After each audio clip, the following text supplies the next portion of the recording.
Hello बच्चों, I am Aakash and I welcome you on this free platform of Unacademy. आज के lecture में बच्चों हम लोग पढ़ेंगे equation of plane through three non collinear points. तो बच्चों एक बार देखते हैं कि तीन पॉइंट्स स्पेस में किस तरीके से ओरिएंट हो सकते हैं। ये तीन पॉइंट्स बच्चों एक लाइन में दिखाई दे रहे हैं आपको ना, एक लाइन में, तो इनको बोलेंगे कोलिनियर। एक लाइन में लाई करने वाले तीन पॉइंट्स कोलिनियर कहलाते हैं। कोई बड़ी बात नहीं है, आपको पता है, ठीक है। ये पॉइंट ऐसे भी हो सकते थे बच्चों कि ये तीन पॉइंट्स कोलिनियर नहीं होते, यानी दो पॉइंट्स तो एक लाइन पर लाई कर रहे हैं मगर एक पॉइंट लाइन से बाहर है, तो इस सिनेरियो को हम बोलेंगे नॉन कोलिनियर पॉइंट, जबकि ये कहलाएंगे कोलिनियर पॉइंट्स, ठीक है जी। तो यदि इन तीन पॉइंट्स की बात करें तो ये तीन पॉइंट्स एक लाइन से पास करते हैं। आप सोच के देखिए कि इन तीन पॉइंट से या इस लाइन से कितने प्लेन पास हो सकते हैं। देखिए आप इस तरह समझिए कि दो प्लेन है, यदि वो एक दूसरे को इंटरसेक्ट करते हैं तो एक लाइन में करेंगे, है ना। Plane always intersect in a line, जैसे कि दो लाइन इंटरसेक्ट करती हैं एक पॉइंट पर, ठीक उसी तरीके से दो प्लेन इंटरसेक्ट करते हैं एक लाइन पर, ठीक है। तो आप अपनी कोई भी टेक्स्ट बुक इमेजिन कीजिए। टेक्स्ट बुक के हर एक पन्ने को मान लीजिए एक प्लेन है, तो सारे जो पेजेस हैं टेक्स्ट बुक के, वो जो टेक्स्ट बुक की बाइंडिंग होती है उससे निकलते हैं। यदि टेक्स्ट बुक की बाइंडिंग को एक लाइन मान लें तो सारे प्लेन्स या सारे पेजेस टेक्स्ट बुक की बाइंडिंग रूपी लाइन के थ्रू पास होते हैं, यानी एक लाइन उससे मल्टीपल प्लेन कैन पास, ठीक है। तो इसलिए यदि तीन पॉइंट कोलिनियर होंगे या तीन पॉइंट एक लाइन बनाएंगे तो उनसे एक से ज़्यादा प्लेन पास हो जाएंगे और हम प्लेन को यूनिकली आइडेंटिफाई नहीं कर सकते। इसीलिए ये कहा गया है कि equation of plane through three non collinear point, यानी कि इस तरह की सिचुएशन होनी चाहिए, ठीक है, तभी हम उससे एक यूनिक प्लेन निकाल पाएंगे। और हम उसी प्लेन की इक्वेशन इस लेक्चर में आज निकालेंगे। तो बच्चे शुरुआत करते हैं, पहले एक बार 3D एक्सिस ड्रॉ करते हैं। तो चलिए बच्चों शुरुआत करते हैं। सबसे पहले हम ड्रॉ करते हैं एक बार 3D कोऑर्डिनेट एक्सिस, ठीक है। मान लीजिए ये हो गई वाई एक्सिस, ये एक्स एक्सिस, ये जेड एक्सिस, ठीक है जी। इसको मान लेते हैं ये ओरिजिन है, ये वाई एक्सिस है, एक्स एक्सिस, और ये है जेड एक्सिस, ठीक है बच्चों। अभी हम लेते हैं एक प्लेन, जनरल प्लेन, ठीक है जी। मान लीजिए ये एक कोई तो भी प्लेन है, ठीक है, ये प्लेन ले लेते हैं। तो इस प्लेन पे तीन पॉइंट्स हमें दिए होंगे, ये गिवन होगा आपको कि तीन पॉइंट्स हैं। जैसे मान लीजिए पॉइंट ए, ठीक है, और एक ले लेते हैं पॉइंट बी, ठीक है, और एक ले लेते हैं पॉइंट सी। ये तीन पॉइंट्स आपको दिए हुए हैं जो कि एक लाइन पे लाई नहीं करते, नॉन कोलिनियर पॉइंट्स हैं। तो डेफिनेटली इन तीन पॉइंट से सिर्फ एक ही प्लेन निकलेगा, ठीक है। तो हम इस प्लेन को यूनिकली आइडेंटिफाई कर सकते हैं। तो आपको बच्चों इन तीन पॉइंट्स की या तो कोऑर्डिनेट्स दिए होंगे, है ना, x1 y1 z1 या व्हाटएवर, और यदि कोऑर्डिनेट्स नहीं दिए होंगे तो क्या दिया होगा आपको, पोजीशन वेक्टर्स दिया होगा, पॉइंट ए बी और सी का। तो चलिए शुरुआत करते हैं। मान लेते हैं पोजीशन वेक्टर आपको दिए हुए हैं ना, तो इनके पोजीशन वेक्टर एक बार खींचते हैं। देखिए ये पॉइंट ए का पोजीशन वेक्टर हुआ, ये पॉइंट बी का पोजीशन वेक्टर हुआ, और ये पॉइंट सी का पोजीशन वेक्टर हुआ। अब इन पोजीशन वेक्टर्स का नाम दे देते हैं। मान लीजिए ये है ए वेक्टर, ये है बी वेक्टर, और ये वाला हो गया सी वेक्टर, ठीक है, स्मॉल सी वेक्टर। तो ये तीन पॉइंट्स आपको गिवन है in terms of position vectors A B and C, और आपको निकालना है प्लेन की इक्वेशन। तो बच्चों कॉन्सेप्ट क्या होता है, आपको प्लेन पे एक जनरल पॉइंट निकालना होता है और फिर उस जनरल पॉइंट से निकलता हुआ एक जनरल वेक्टर जो कि प्लेन में लाई करता होगा, ये निकालना पड़ता है, ठीक है। नेक्स्ट क्या करते हैं अपन, उस जनरल वेक्टर का वेक्टर के प्लेन से परपेंडिकुलर किसी तो भी वेक्टर के साथ डॉट प्रोडक्ट करते हैं और रिजल्ट जीरो आएगा, बिकॉज दो परपेंडिकुलर वेक्टर्स का प्रोडक्ट डॉट प्रोडक्ट हमेशा जीरो होता है, ठीक है। तो क्या करना पड़ेगा, सबसे पहले एक जनरल पॉइंट अज्यूम कर लेते हैं। मान लीजिए कोई पॉइंट तो भी है, मान लेते हैं पॉइंट पी है। पॉइंट पी जो है वो यहाँ लाई करता है, ये पॉइंट पी हो गया, ठीक है जी। तो इसका पोजिशन वेक्टर ले लेते हैं एक बार। मान लीजिए ये जो है पॉइंट पी का पोजीशन वेक्टर है, ठीक है। तो सिंस पॉइंट पी क्या है, जनरल पॉइंट है, तो इसका पोजीशन वेक्टर भी जनरल वेक्टर होगा, उसको नाम दे देते हैं आर वेक्टर। तो आर वेक्टर क्या हो गया बच्चों, पॉइंट पी का पोजीशन वेक्टर हो गया। चलिए ठीक है जी। तो अब नेक्स्ट स्टेप क्या करना पड़ेगा बच्चों, पॉइंट पी से हमें काम करते हैं, ए और पी को ज्वाइन करते हैं, पॉइंट ए और पॉइंट पी को कनेक्ट करते हैं, और इनको हम कनेक्ट करते हैं डिफरेंट कलर से। मान लीजिए हम करते हैं डार्क ब्लू से। तो ए से पी को कनेक्ट किया हमने through a vector A P vector. तो ए पी वेक्टर क्या करेगा बच्चों, इस प्लेन में लाई करेगा। ठीक है, तो ए पी वेक्टर को हम क्या लिख सकते हैं, ए पी वेक्टर को मैं लिख सकता हूँ final point minus initial point. पता है ना आपको, ये किसी भी पॉइंट के किसी भी दो पॉइंट को मिलाने वाले वेक्टर को कैसे लिखते हैं हम लोग, position vector of final point minus position vector of initial point. तो R vector minus A vector, ये हो गया ए पी वेक्टर। अब ए पी वेक्टर की क्या खूबियत है, इसकी एक खूबी है बच्चों कि ये इस प्लेन में लाई करता है। तो हमें एक ऐसा वेक्टर मिल गया जो इस प्लेन में लाई करता है। अब नेक्स्ट हम क्या करेंगे, एक ऐसा वेक्टर निकालेंगे जो कि इस प्लेन के परपेंडिकुलर होगा। और आपको पता है कि जब भी किसी प्लेन के परपेंडिकुलर वेक्टर निकालने की बात चलती है तो दिमाग में सबसे पहले आता है vector product of two vectors या cross product of two vectors. क्योंकि क्रॉस प्रोडक्ट हमेशा आपको क्या करेगा, दो वेक्टर्स के परपेंडिकुलर वेक्टर देगा, और दो वेक्टर हमेशा एक प्लेन में लाई करेंगे तो उनके प्लेन के परपेंडिकुलर आपको वेक्टर मिल जाएगा। तो अब कोई दो वेक्टर आपको डेफिनेटली, देखो 3 पॉइंट्स मालूम है, एक तो पॉइंट ए मालूम है, एक पॉइंट बी मालूम है, एक पॉइंट सी मालूम है। तो इन 3 पॉइंट्स को आपस में कनेक्ट करके आप कोई भी दो वेक्टर्स इस प्लेन में लाई करने वाले निकाल सकते हो। तो मान लीजिए मैंने पॉइंट ए से पॉइंट सी को कनेक्ट कर दिया। इसका कलर मैं ले लेता हूँ एक बार चेंज करके, ये कलर ले लेता हूँ। चलिए, तो पॉइंट ए से पॉइंट सी को एक वेक्टर से ज्वाइन किया, पॉइंट ए से पॉइंट बी को भी मैंने एक वेक्टर से ज्वाइन कर दिया। ठीक है जी। तो ए बी वेक्टर मिल गया मुझे। ए बी वेक्टर क्या होगा बच्चों, ए बी वेक्टर होगा B vector minus A vector. Similarly A C vector क्या होगा बच्चों, ए सी वेक्टर होगा सी वेक्टर माइनस ए वेक्टर। ठीक है जी। तो मैंने क्या किया, ये 1 2 और 3, ये 3 वेक्टर्स मैंने इस प्लेन में लाई करने वाले ले लिए यूजिंग दी गिवन इन्फॉर्मेशन। जिसमें पहला वेक्टर क्या है, जनरल वेक्टर है, क्योंकि इसमें एक पॉइंट जो मैंने पी लिया है, ये पॉइंट पी, ये पॉइंट जनरल पॉइंट है कोई। ठीक है, इसका जो पोजीशन वेक्टर है वो जनरल पोजीशन वेक्टर है। बाकी ये सेकंड और थर्ड पॉइंट जो है, या सेकंड और थर्ड वेक्टर्स जो हैं वो नॉन वेक्टर्स हैं, क्योंकि मुझे बी और ए के कोऑर्डिनेट्स मालूम है, सी और ए के कोऑर्डिनेट्स मालूम है। तो बेसिकली मैंने क्या कर लिया, इस प्लेन में लाई करने वाले 3 वेक्टर्स निकाल लिए, जिनमें से 2 वेक्टर्स मुझे नॉन वेक्टर्स के टर्म में मालूम है और एक वेक्टर जनरल निकाल लिया। ठीक है, अब इस इंफॉर्मेशन का यूज करके और इस कॉन्सेप्ट का यूज करके कि vector product of two vector is perpendicular to this plane, पहला कॉन्सेप्ट। दूसरा कॉन्सेप्ट क्या है कि प्लेन के परपेंडिकुलर वेक्टर और प्लेन में लाई करने वाला वेक्टर, इन दोनों का डॉट प्रोडक्ट 0 होता है। इन दोनों कॉन्सेप्ट का यूज करके मुझे इस प्लेन की इक्वेशन निकालनी है। तो देखिए क्या करूंगा बच्चों, मैं सिंपल फॉर्मूला यूज करूंगा, एक कॉन्सेप्ट यूज करूंगा, AP vector dot product with A B cross A C, है ना, ए बी क्रॉस ए सी। ये बच्चों 0 होगा। ये मेरा कॉन्सेप्ट है जिस पे बेस्ड मैं इस प्लेन की इक्वेशन निकालने जा रहा हूँ।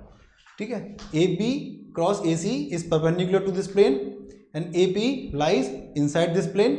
ठीक है जी। तो इनका डॉट प्रोडक्ट 0 हो गया, बिकॉज ए पी और ए बी इस वेक्टर के बीच में, ये जो वेक्टर है ना ए बी क्रॉस ए सी, इसके और ए पी वेक्टर के बीच में एंगल है 90 डिग्री। तो जो वेक्टर्स परपेंडिकुलर हैं उनका डॉट प्रोडक्ट 0 होता है। ठीक है जी, कई बार डिस्कस कर चुके हम लोग, वेक्टर्स में भी किया है। तो ए बी वेक्टर क्या हो गया बच्चों, R vector minus A P vector हो गया R vector minus A vector.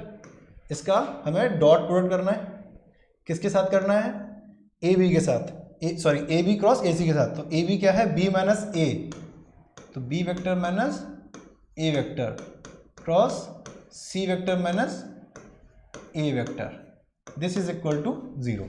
So this expression is your required equation of plane through A, B and C, जिनकी पोजीशन वेक्टर्स दिए हुए हैं। तो 3 पॉइंट से पास होने वाले पोजीशन प्लेन की वेक्टर इक्वेशन है। ये क्या है, वेक्टर इक्वेशन है। ठीक है, आप पता होगा कि 2 तरह की इक्वेशन होती है बच्चों, एक वेक्टर इक्वेशन होती है और एक कार्टेशियन इक्वेशन होती है, तो ये वेक्टर इक्वेशन है। अब हम देखते हैं कि इसकी कार्टेशियन इक्वेशन कैसे निकलती है। एक चीज़ तो देखिए, मान लीजिए जो वेक्टर्स दिए हुए हैं, जैसे मान लीजिए ए वेक्टर दिया हुआ है आपको, ए वेक्टर दिया हुआ है x x1 I cap, y1 J cap and z1 के कैप। सिमिलरली आपको बी वेक्टर दिया हुआ है x2 आई कैप, y2 जे कैप, z2 के कैप। ठीक है, बेसिकली आपको तीन वेक्टर्स दिए होंगे, तीन पोजीशन वेक्टर्स दिए होंगे इन टर्म्स ऑफ कोऑर्डिनेट्स। ठीक है जी, तो और ये बच्चों आपको ऑलरेडी मालूम होगा कि यदि पोजीशन वेक्टर्स मालूम हैं तो आप कोऑर्डिनेट्स कैसे निकाल सकते हैं पॉइंट्स के, या कोऑर्डिनेट्स मालूम है तो पोजीशन वेक्टर कैसे निकाल सकते हैं ना। जैसे मान लीजिए ए वेक्टर है, इसके कोऑर्डिनेट्स क्या होंगे x1, इस पॉइंट के, यानी जिस पॉइंट का ये पोजीशन वेक्टर है उस पॉइंट के कोऑर्डिनेट्स क्या होंगे 3D में x1 y1 z1। ठीक है, और आपसे पूछता है कि x1 y1 z1 यदि कोऑर्डिनेट्स है तो पोजीशन वेक्टर क्या होगा, ये होगा x1 i cap and so on. तो बच्चों ठीक है, ये चीज़ बहुत बेसिक है, हम कई बार डिस्कस कर चुके हैं क्लास में। तो तीन मान लीजिए पॉइंट जो है वो x1 x1 x2 और x3 इन टर्म्स में दिए हुए हैं, और आपसे पूछा जाएगा कि कार्टेशियन इक्वेशन बताओ क्या होती है। तो मुझे ध्यान देना ये किस तरीके का फॉर्मेट है। ये फॉर्मेट है कि पहला वेक्टर, ठीक है, मान लीजिए ये एक वेक्टर है डॉट प्रोडक्ट विद, ये दूसरा वेक्टर है और ये तीसरा वेक्टर है। ये क्या होता है, ये बेसिकली बच्चा होता है vector triple product A dot B cross C. ठीक है, तो वेक्टर ट्रिपल प्रोडक्ट का बच्चा एक फॉर्मूला होता है कि यदि मान लीजिए, अच्छा एक काम करते हैं, ए बी, ये तो वेक्टर ट्रिपल प्रोडक्ट होता है, आपको पता है। ठीक है, सिंस आपके वेक्टर के सिलेबस में से ट्रिपल प्रोडक्ट हटा दिया गया है तो इसलिए ये फॉर्मूला आपको डिस्कस नहीं कराया गया था, वरना इसका भी फॉर्मूला आपको बता दिया होता है अभी तक। तो एक काम करते हैं, पहले आपको ए बी और सी के टर्म्स में इन वैल्यूज को एक्सप्रेस कर लेते हैं एक बार, आर माइनस ए को, बी माइनस ए को, सी माइनस ए को, इसको एक बार हटा देता हूँ। ठीक है जी, तो आर माइनस ए वेक्टर क्या बन जाएगा बच्चों। अच्छा आर क्या होगा, आर एक जनरल वेक्टर है, जनरल पोजिशन वेक्टर है जनरल पॉइंट का। तो जनरल पॉइंट हम कैसे लेते हैं बच्चों, एक्स वाई और जेड करके। तो आर वेक्टर बन जाएगा X I cap, Y J cap and Z K cap, ये जनरल वेक्टर बन गया। तो R vector minus A vector क्या बन जाएगा बच्चों, देखिए आर माइनस ए बन जाएगा X minus X one I cap, ठीक है, Y minus Y one J cap and Z minus Z one K cap. ये बन गया बच्चों आपका, ये स्क्वायर ब्रैकेट लगा देते हैं, ये बन गया आर माइनस ए। सिमिलरली जो बी माइनस ए है वो कैसा बन जाएगा, बी माइनस ए, तो X two minus X one बन जाएगा X two minus X one I cap plus Y two minus Y one J cap and Z two minus Z one K cap. ठीक है बच्चों। अच्छा ये vector का cross product हो रहा है किससे, इसका क्रॉस प्रोडक्ट है सी माइनस ए से। तो सी माइनस ए बच्चों बनेगा this cross product with B minus A. ठीक है, तो सी माइनस ए क्या बन जाएगा बच्चों, सेम सी माइनस ए बन जाएगा X three minus X one I cap, ठीक है, Y three minus Y one J cap plus Z three minus Z one K cap. ठीक है बच्चों, तो ये आपका ये जो वेक्टर फॉर्म इक्वेशन है उसको यदि मैं इन टर्म्स ऑफ पोजीशन वेक्टर ना लिख के एक्स वाई और जेड कोऑर्डिनेट रखूंगा तो ये बन जाएगा। ठीक है जी, अब ये होता है वेक्टर ट्रिपल प्रोडक्ट और इसका डायरेक्ट फॉर्मूला होता है जो आपको याद रखना है। इससे डायरेक्ट वैल्यू क्या मिल जाएगी बच्चों हमें, देखिए ये मिल जाएगा, बड़ा इंटरेस्टिंग रिजल्ट है, X minus X one Y minus Y one, ये एक डिटर्मिनेंट है, जेड माइनस जेड वन, इसमें तीन रो होंगी, तीन कॉलम होंगे। ठीक है, अब दूसरा वेक्टर कहता है X two minus X one, तो ये बनेगा X two minus X one, Y two minus Y one and Z two minus Z one, और तीसरा था X three minus X one. तो इस तरीके से बच्चों आपको डिटर्मिनेंट के फॉर्म में भी याद रखना पड़ेगा। यदि कार्टेशियन फॉर्म ऑफ प्लेन की इक्वेशन पूछ लिया गया तो आप दिस इक्वल टू जीरो, तो ये होती है बच्चों इस डिटर्मिनेंट के अंदर जो वैल्यू आएगी है ना, इस डिटर्मिनेंट को सॉल्व करके जो वैल्यू आएगी equated to zero will give you the Cartesian equation of plane when 3 points x1 y1 z1, x2 y2 z2 and x3 y3 z3 are provided to you. ठीक है, तो ये आपको कार्टेशियन फॉर्म याद रखनी है, ये वेक्टर फॉर्म याद रखनी है। ठीक है बच्चों, दोनों फॉर्म याद रखनी चाहिए। ठीक है, ये होती है Cartesian form equation of plane. लिख दिया एक बार, this is Cartesian form equation of plane. तो एग्जाम में यदि कार्टेशियन आएगी तो आप ये यूज करोगे, वेक्टर आएगी तो ये यूज करोगे।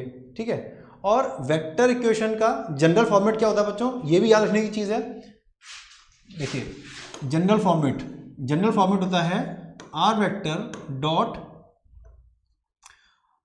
एन कैप या N vector is equal to some scalar D. इस फॉर्म में आप जितनी भी वेक्टर इक्वेशंस निकालोगे एग्जाम में इस फॉर्म में लिख के आओगे। जैसे मान लीजिए ये R minus A dot B minus A cross C minus A आ रहा है, तो उसमें क्या करोगे आप, बी माइनस ए को सॉल्व करोगे, सी माइनस ए को सॉल्व करोगे, यानी बी में से ए को सब्ट्रैक्ट करोगे, फिर उसके बाद इस वैल्यू को यानी क्रॉस प्रोडक्ट को सॉल्व करोगे तो ये एक वेक्टर मिल जाएगा। फिर इस वेक्टर का अंदर वाले ए वेक्टर के साथ डॉट प्रोडक्ट करोगे और आर के साथ में डॉट को ऐसे लिखोगे आर डॉट एन, जैसे यहाँ पे जो एन वेक्टर आ रहा है ना उसकी जगह ये वेक्टर आ जाएगा। तो फाइनल फॉर्म बनेगा इसका फाइनल फॉर्म बनेगा R vector dot S vector, बोलता हूँ एस वेक्टर। ठीक है, तो आर डॉट एस वेक्टर और इज इक्वल टू ये जो वेक्टर आएगा इसका डॉट प्रोडक्ट जब ए से होगा तो ये एक स्केलर बन जाएगा, तो ये डॉट प्रोडक्ट का रिजल्ट स्केलर होता है, तो इसको लिख देता हूँ मान लीजिए लैम्डा या डी। तो इस तरीके के फॉर्म में आपका फाइनल वेक्टर इक्वेशन निकल के आनी चाहिए जो एग्जाम में लिख के आओगे। आर वेक्टर, आर हमेशा आर ही रहेगा क्योंकि जनरल पॉइंट को रिप्रेजेंट करता है, dot one of the vectors, ठीक है, इज इक्वल टू डी, ये सब स्केलर होगा। तो इस फॉर्म में आपको फाइनल वेक्टर इक्वेशन लिख के आनी है प्लेन की। जब भी जो भी फॉर्मेट पूछे आपसे, चाहे वो ऑरिजिन से परपेंडिकुलर फॉर्म पूछे, नॉर्मल फॉर्म जिसको बोलते हैं, या 1 पॉइंट नॉर्मल फॉर्म पूछे, या 3 पॉइंट का फॉर्म पूछे, या कोई और भी फॉर्म पूछे, तो आपको हमेशा इस फॉर्म में वेक्टर इक्वेशन लिख के आनी है। और ध्यान देना बच्चों, इसी को यदि मैं आर वेक्टर को लिखूं एक्स आई वाई जे जेड के और एस वेक्टर के साथ डॉट प्रोडक्ट करके एक्सपेंड कर दूं तो मेरा फॉर्म बनेगा A X plus B Y. क्या फॉर्म बन जाएगा बच्चों, ये बन जाएगा, देखो A X plus B Y plus C Z is equal to D, ये फॉर्म बन जाएगा। यदि मैं आर और एन को डॉट प्रोडक्ट कर दूं तो ये फॉर्म बन जाएगा। ठीक है, यदि ये यहाँ से यहाँ कन्वर्ट करना हो तो क्या करना पड़ेगा, डॉट प्रोडक्ट को ओपन कर दो, मतलब सॉल्व कर दो, आर के साथ एन को डॉट प्रोडक्ट कर दो तो ये वैल्यू निकल के आ जाएगी। यदि ये कार्टेशियन दिया हुआ है तो आपको डायरेक्टली वेक्टर फॉर्म निकालना, तो क्या करोगे, इसमें से ए बी और सी एक वेक्टर बना दो, एक्स वाई जेड को दूसरा वेक्टर बना दो, दोनों का डॉट रख के इस तरीके से लिख दो तो बन जाएगा। नहीं, ये दोनों फॉर्म इजीली कन्वर्टेबल है एक दूसरे फॉर्म में। ठीक है जी, तो इसको ध्यान रखना, ये है कार्टेशियन नीचे वाली, ऊपर वाली है वेक्टर इक्वेशन। ये इन्फॉर्मेशन आपको दिमाग में रखनी है बच्चों। और इसके बाद हम एक बार क्वेश्चन सॉल्व कर लेते हैं। ठीक है, थोड़ी सी प्रैक्टिस हो जाएगी आपकी। चलिए आइए क्वेश्चन सॉल्व करते हैं।